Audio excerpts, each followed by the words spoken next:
Good day, so let's start. I am Padilla Julina from BTLAD 2B. So my topic is Models of Curriculum Implementation. Number 1, Overcoming Resistance to Change Model, or ORC. ORC is a model. This is all about the challenges they are facing. This is also important to help those school administrators. So we have 4 stages in ORC. Stage 1, unrelated concerns. For example, the teacher complies the new curriculum, but he or she didn't realize that the changes have an impact to them. Stage 2, personal concerns. So this is the time that teachers have an interest and curious about the effects of curriculum to their lives and teaching stage. Stage 3, task-related concerns. So this is all about the new normal that we have in this pandemic. It's like the teachers need to do to assess and handle their students. Stage 4, impact-related concerns. This time, teachers really have more concern about the students' learning, giving students module to study and giving them time to study more. So next, what does this ORC model tell you as a future teacher and school administrator? We have A, B, C. A, teachers should be adaptive and flexible, because in the field of education, the changes is really widespread. B, survey must be conducted among teachers for needs assessment. This is all about the administrator know how to assist and what to give to the faculty member. C, school administrators must be open to the idea that teachers are human beings too. This is giving the teachers more time to adjust to the new changes. Number 2, leadership obstacle course, or LOC model. So this is gathering data. So we have conditions exist.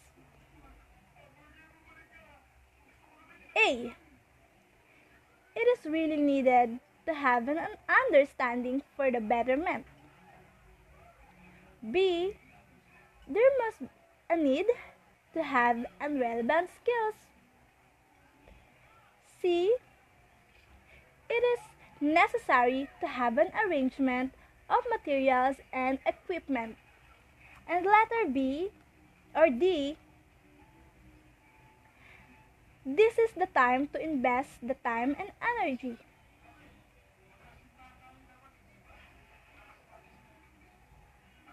The LOC model considers educational change as a sequence of 3 stages. We have 3 stages: incorporation, implementation, and initiation. Last is number 3, linkage model, or LM. This model acknowledges that aside from the school itself, there are innovators in research and development centers, university, and etc. So this is all about analyzing the problem through evaluation. Assess, it is also we called resource system. Thank you for watching. Good day everyone, I'm Angeline S. Tolentino from BTLED 2B. Factors that influence the curriculum. First, adequacy of resources. Adequacy of equipment, facilities, and general resources for implementing a new curriculum. Time. Time available for preparing and delivering the requirements of the new curriculum.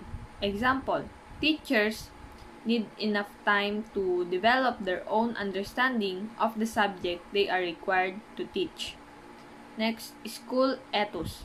Overall school beliefs towards the new curriculum. Status of the curriculum as viewed by staff, administrator, and community. Example, school administration recognizes the importance of the subject in the overall school curriculum. Next, professional support. Support for teacher from both within the school and outside. Example, opportunities to receive ongoing curriculum professional support. Next, professional adequacy. Teachers' own ability and competence to teach the curriculum. Example, confidence in teaching. And next, professional knowledge. Knowledge and understanding teachers possesses regarding the new curriculum. Example, different ways of teaching to foster student learning. And lastly, professional attitude and interest. Teachers' attitudes and interest towards the new curriculum.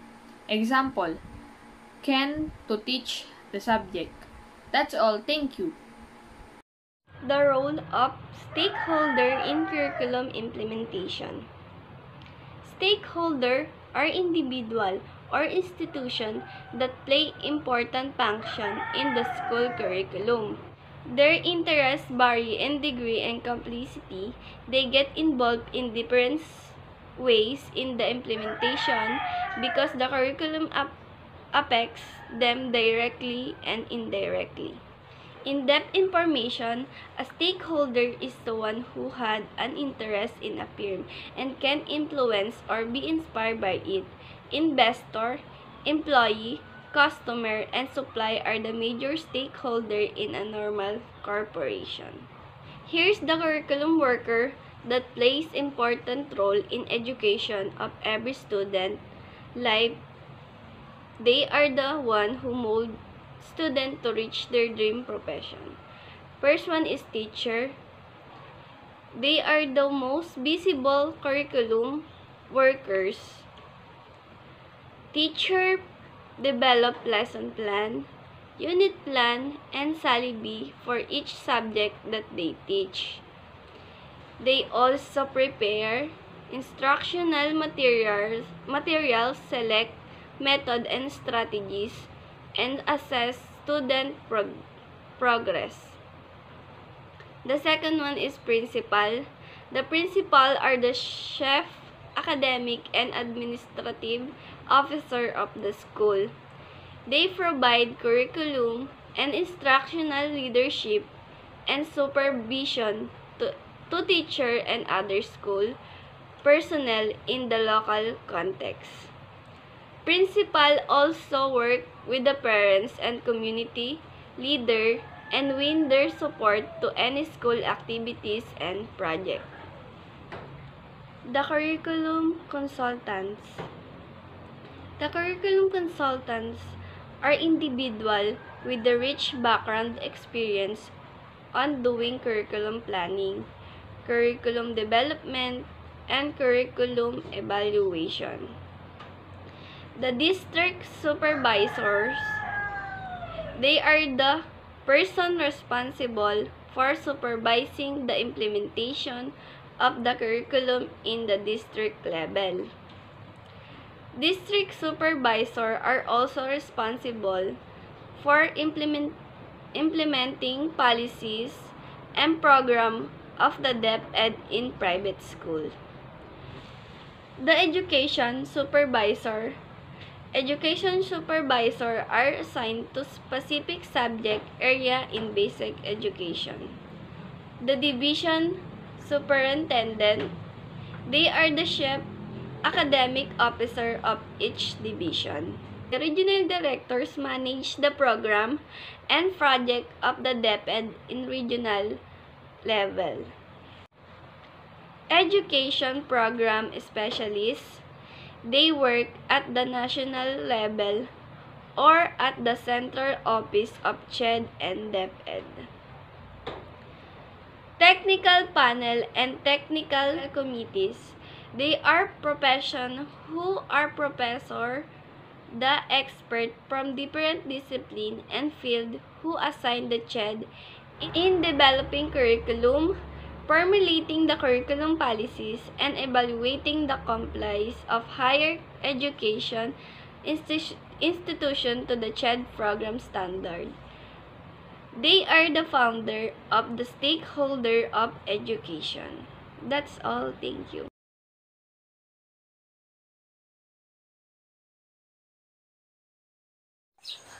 Levels of curriculum implementation. To ensure that the curriculum is implemented smoothly, each department or Ministry of Education in any country has developed a system that will take over the entire work of curriculum, planning, development, implementation, and evaluation. Integrated in this system are the curriculum workers mentioned earlier in this chapter who work in different levels. The Philippines follows a centralized system of curriculum development and implementation.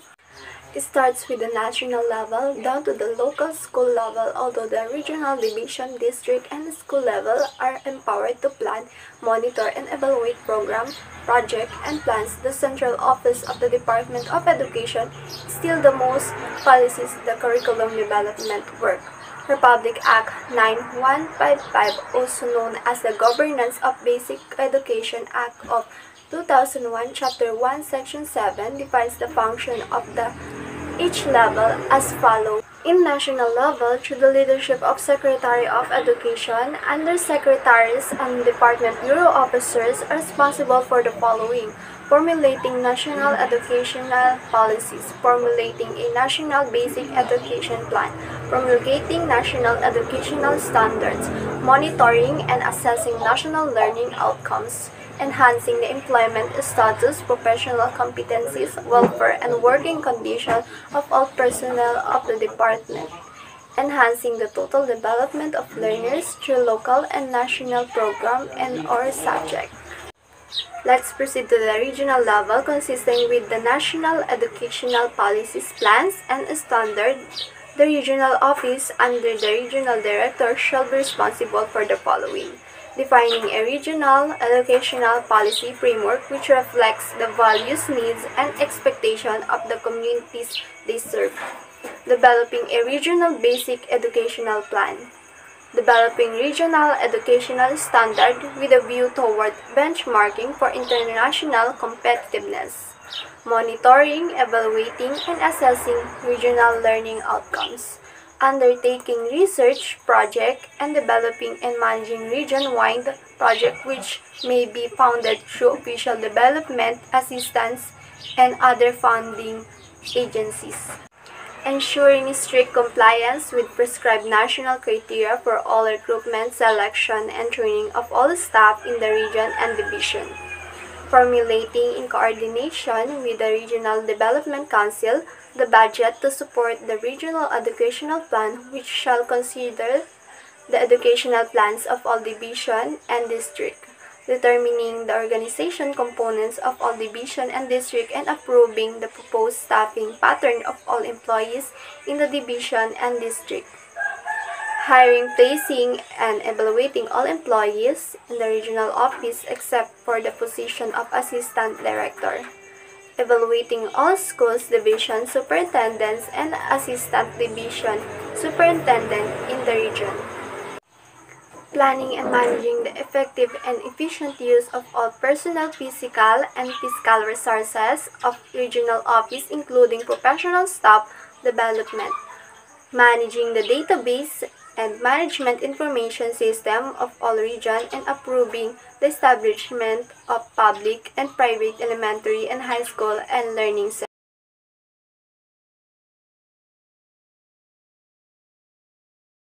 Division level. Division is consisted of a province or a city, consisted with the educational policies, plans, and standards. The division level, through the leadership of the division superintendent, shall be responsible for the following: developing and implementing division education development plans, planning and managing the effective and efficient use of all personnel, physical and fiscal resources of the division, including professional staff development.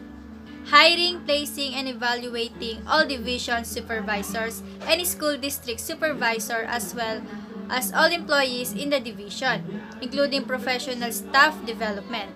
Monitoring and monitoring the utilization of funds provided by the national government and the local government unit to the school and learning centers, ensuring compliance of quality standards for basic education programs, and for this purpose, strengthening the role of division supervisor as subject area specialist, promoting awareness of and adherence by all schools and learning center to accreditation standards prescribed by the Secretary of Education, and supervising the operations of all public and private elementary, secondary, and integrated schools and learning centers.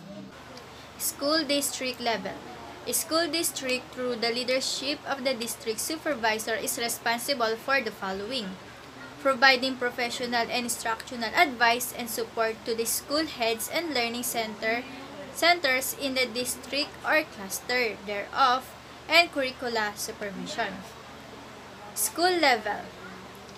Consistent with the national educational policies, plans, and standards. The school level, through the leadership of school head, is responsible for setting the mission, vision, goals, and objectives of the school, creating environment within the school that is conducive to teaching and learning, implementing the school curriculum, and being accountable for higher learning outcomes, developing the school education program and school improvement plan, offering educational programs, projects, and services which provide equitable opportunities for all learners in the community, introducing new and innovative modes of instruction to achieve higher learning outcomes, administering and managing all personnel, physical and fiscal resources of the school, recommending the staffing complement of the school based on its needs, encouraging staff development, establishing school and community networks, and encouraging the active participation of teacher organization, non-academic personnel of public schools, and parents, teacher community association works, and encouraging the active participation of teacher organization, non-academic personnel of public schools, and parents teacher community association, and accepting donation, gifts, bequests, and grants for the purpose of upgrading teachers' learning, facilitators' competencies, improving and expanding school facilities, and providing instructional materials and equipment. Currently, the different offices of the DepEd are doing their best in ensuring smooth and efficient implementation of the K-12 Basic Education Program of the Philippines under the Republic Act 10533 or the Enhanced Basic Act of 2013. For higher education institutions in the country, the Commission on Higher Education was established under Republic Act 7722, otherwise known as the Higher Education Act of 1994. The CHED Office of Program Standards is responsible for curriculum matters. The CHED issue a memorandum order per program to serve as a guide to higher education institution on the courses that should be offered per program, admission and retention policies, administrative requirements, and others. All curricular changes and application for new curricular offerings from higher education institutions are reviewed and recommended for approval by the OPS to the Commission on the Bench. Experts in different academic fields and disciplines are invited to become members of different technical panels and technical committees to help the Commission in the development of these CHED memorandum orders per program.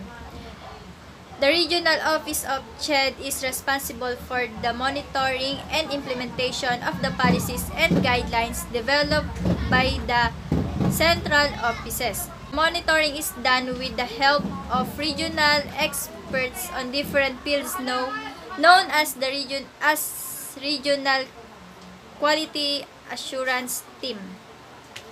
State colleges and universities must seek the approval of their academic councils and their corresponding board of regents for any curriculum changes and curriculum proposal before this curriculum, because the university is exempted this process. For UP, any curriculum proposal must be approved by its university council and the UP Board of Regents.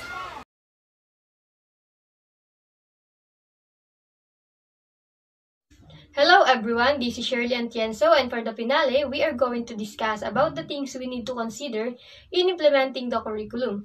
Curriculum implementation must be systematically planned. At any levels, curriculum implementation requires careful consideration of several factors and variables. First up, we have the government requirements, which include memoranda policies, guidelines, and requirements from DepEd, JED, and TESDA. The competencies required by the board are also included. Next, the school philosophy, vision, mission, and core values must also be considered at the school level, especially when selecting the specific contents and learning experiences for all students enrolled in each program. The third thing we need to consider is the learning environment. It includes the various facilities required for the implementation of each program. In some schools, colleges, or universities, housing facilities for faculty and students are also provided. These facilities include laboratories, classrooms, libraries, sport facilities, instructional technologies, and other facilities prescribed by the government for each program. We also have to consider the needs and demands of the society. These can be addressed by the curriculum in the macro level by adding subjects or contents in the local school levels. The fifth one is the needs of the students. Needs of the students, including their interests, are also considered when the school develop academic policies and in the preparation of school syllabi. Last but definitely not the least, the faculty expertise. Faculty is the most important asset of each college or university. They also play an important role in the implementation of the curriculum. Again, this is Shirley Antienzo from group number 4. That concludes our presentation of the Unit 1. I hope you had fun learning.